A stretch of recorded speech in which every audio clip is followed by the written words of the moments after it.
Awalnya sebagai orang tua palsu, udah nggak lama si H tawarin bahwa mau nggak jadi pengasuh. Saya pikir ini resmi, jadi kami nggak takut. Bukan AH yang belikan uang, Popo. Bukan, oh Popo yang berikan.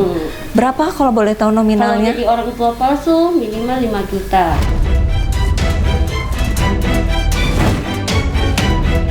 Itu juga tidak langsung kita temukan karena yang bersangkutan itu bersembunyi di hutan, Mbak. Jadi bersama ibunya, bersama anaknya dia bawa ke hutan untuk sembunyi. Dokumen tadi berarti kan tentunya ada orang dalam, Pak. Sebenarnya ada oknum atau bisa dikatakan calo ya, Pak ya? Iya. Kalau dari perekod ibu kandung korban, ibu kandung bayi ini rata-rata kisaran 10-16 juta.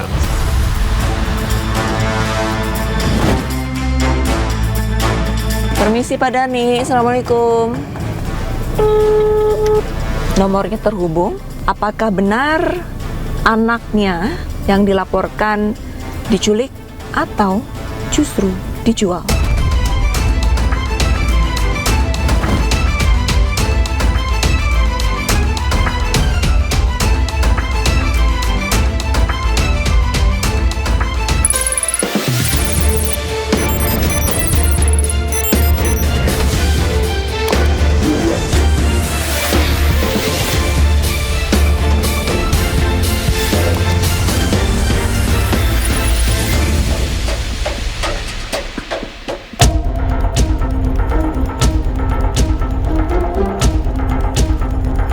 Beroperasi sejak tahun 2023, sindikat perdagangan bayi internasional berhasil dibongkar kepolisian daerah Jawa Barat.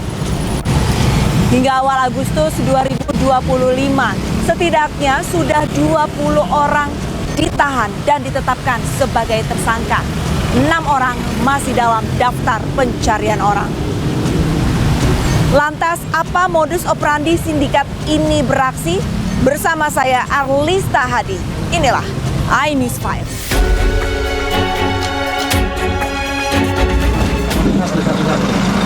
Satu-satu.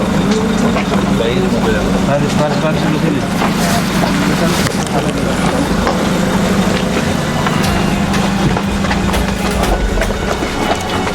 Ditreskrimum Polda Jawa Barat kembali menangkap 6 orang tersangka baru dan menyelamatkan 2 bayi pada 27 Juli lalu di Kalimantan Barat. Ke-6 orang tersangka baru ini bertugas menjadi pengasuh dan juga orang tua palsu. Ke-6-nya ditangkap di 2 lokasi berbeda, yakni Pontianak dan Kuburaya, Kalimantan Barat, setelah beberapa kali berpindah-pindah menghindari kejaran polisi.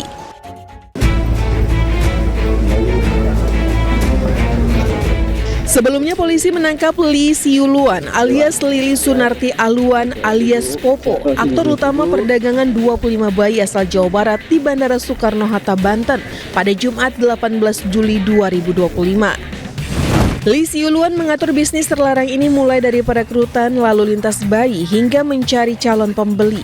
Diduga kuat sebelum ditangkap, Lee Siuluan pergi ke Singapura guna mencari adopter. Sementara pada 14 Juli 2025, sebanyak 13 tersangka yang merupakan anak buah Lee Siuluan ditangkap di Bandung dan di Pontianak. Beroperasi sejak 2023, setidaknya sindikat ini telah menjual 25 bayi baik yang lahir maupun sejak dalam kandungan. Bayi-bayi tak berdosa ini diambil dari tangan kedua orang tuanya dengan harga bervariasi mulai dari 10 juta hingga 16 juta rupiah.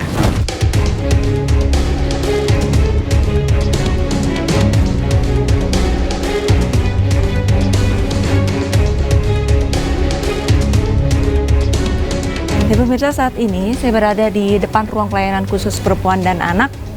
Sudah ada di samping saya Ibu Ani selaku Kanit dari PPA Polda Jawa Barat. Dari kasus ini sendiri pada proses penangkapannya, Bu, mungkin bisa diceritakan ada kesulitan tidak, Bu, pada saat menangkap para pelaku ini, Bu? Penangkapan itu berawal di Bandung ya untuk 4 tersangka yang perekrut pertama. Nah, kemudian berkembang, kemudian kita melakukan penangkapan juga di Bandara Soekarno-Hatta untuk 2 pelaku yang berasal dari yang baru turun dari luar negeri. Selanjutnya berkembang kita ke Pontianak. Nah, yang di Pontianak? Ya, di Pontianak ini ada kendalanya sih sebenarnya enggak ya. Kendala-kendala yang bisa teratasi lah ya, yang memang seperti jarak yang cukup jauh.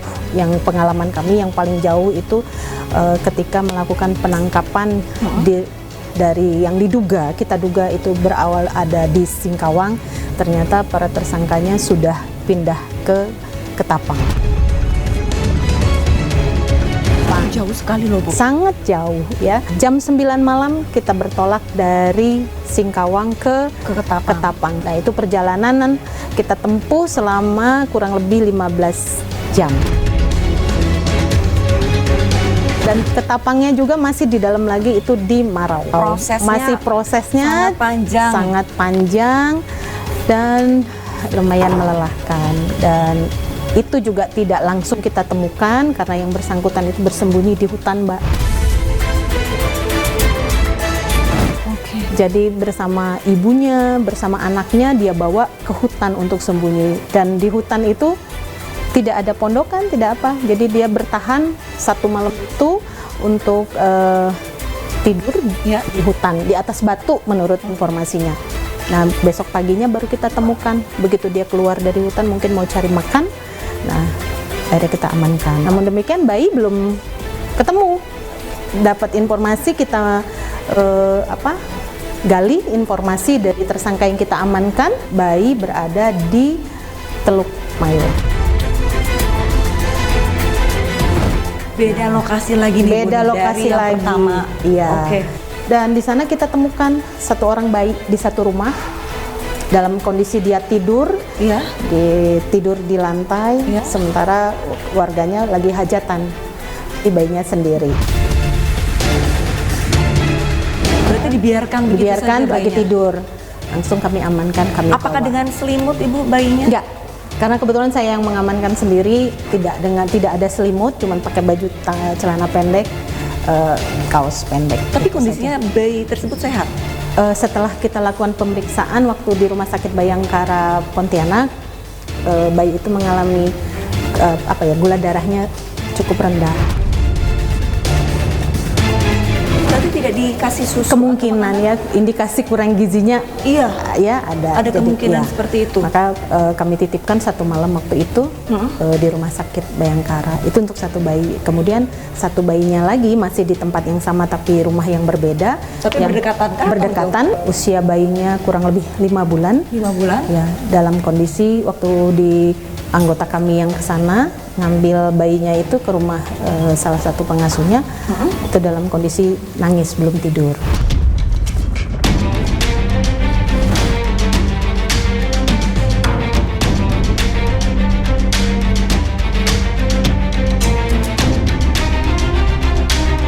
Pemirsa, secara eksklusif Ainis Files mewawancarai salah satu tersangka dari kasus perdagangan bayi jaringan internasional. Namanya sengaja kami samarkan, dan pada saat mewawancarai tersangka ini juga kami ditemani oleh 2 petugas dari unit PPA Polda Jawa Barat. Kita sebut saja A, betul ya, Ibu A. Oke, Ibu A, pada saat ditahan ataupun ditangkap, bisa diceritakan tidak prosesnya seperti apa?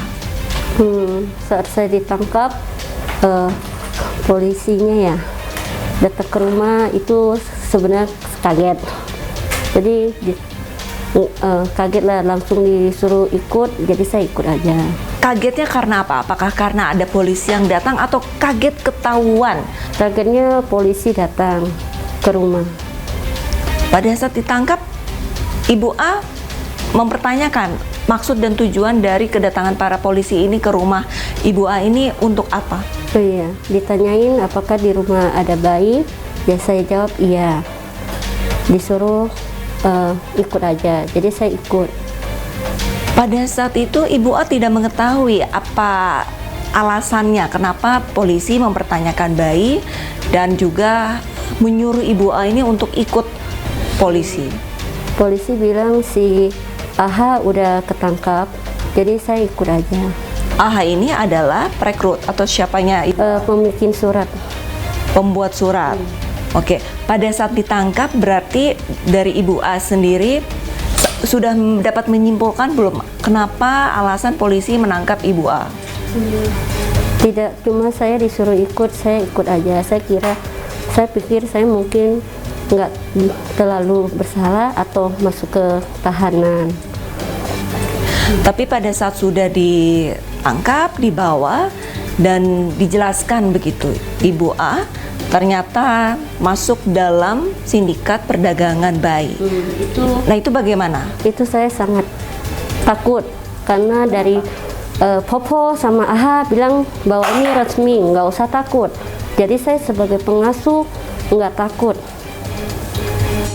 Di saat polisi datang ke rumah, makanya saya langsung ikut karena saya merasa dia bilang resmi. Jadi saya nggak, si AH sama Popo bilang resmi, jadi saya nggak takut sekali. Kalau tahu dari awal saya bisa ketangkap, saya nggak mau. Di saat udah bilang ikut ke Bandung, itu kami sangat sedih. Berarti Ibu A ini profesi perannya dalam sindikat ini adalah sebagai pengasuh. Awalnya sebagai orang tua palsu, udah nggak lama si H tawarin bahwa mau nggak jadi pengasuh. Saya pikir ini resmi, jadi kami nggak takut. Jadi saya jaga pun bukan 1 bulan, 2 bulan, enggak. Udah 3 bayi, jadi saya merasa ini resmi, saya nggak takut. Ibu A bisa dijelaskan tadi Ibu A sempat menyampaikan Popo dan AH. Popo dan AH ini sebenarnya siapa? Kalau Popo sebagai bosnya yang membayar gaji kepada saya. Kalau si AH sebagai pembikinan surat. Jadi kayak pembikinan surat paspor saya dibikin sama AH. Jadi dia bilang resmi, saya merasa nggak takut. Pernah menjadi ibu palsu, iya. Orang tua palsu. Tahun berapa pada saat itu? Itu tahun 2023 kalau nggak salah ya, habis udah lama. Pada saat ditawarkan jadi orang tua palsu, itu ada yang menawarkan, Popo dan AH yang menawarkan jadi orang tua palsu, atau Ibu A yang mengusulkan diri? Awalnya begini, anak saya yang 2 yang kecil nggak ada akta.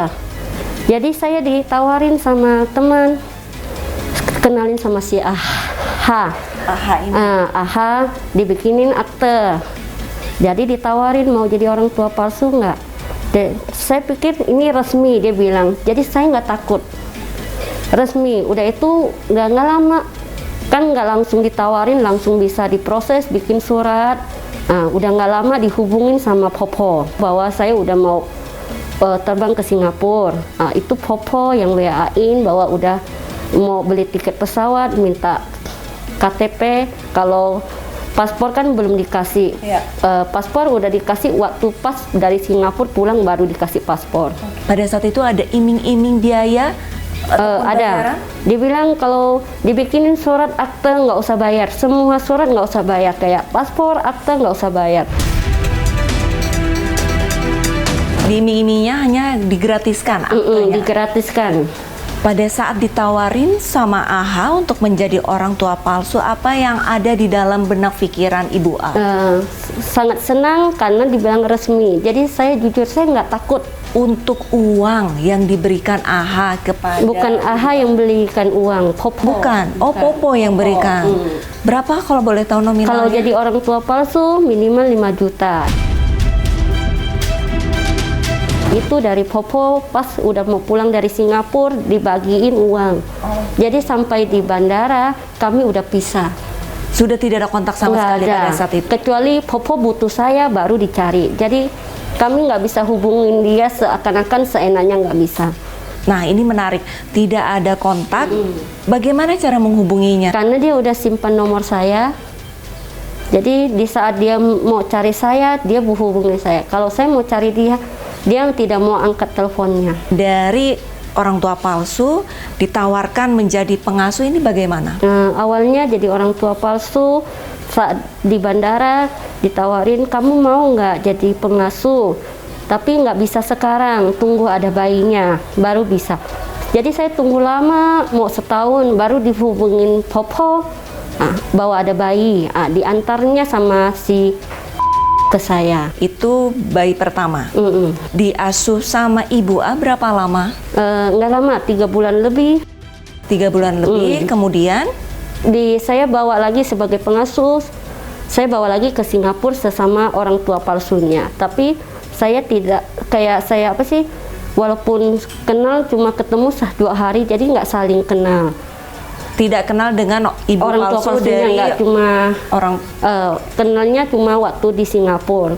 Udah sampai di bandara di Pontianak, jadi udah sama-sama pisah. Ibu A sempat bertanya tidak kepada Popo untuk bayi yang diasuh sama Ibu A ini bayi siapa? Oh, nggak pernah. Jadi saya sebagai pengasuh nggak pernah tahu bahwa bayi ini dari mana. Bayi ini orang tuanya nggak pernah. Jadi saya merasa itu kayak anak saya lah. Pokoknya saya merasa nggak apa-apa lah, saya ngasuh di rumah. Daripada saya kerja di tempat lain, saya di rumah bisa sambil lihat anak saya.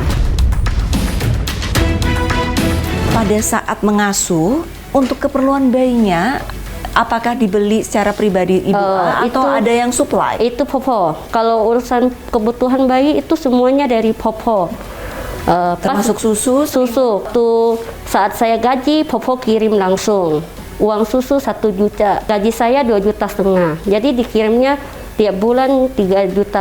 Tapi kalau saya gajinya tuh 2 minggu sekali. Jadi saya nggak tiap bulan ambil.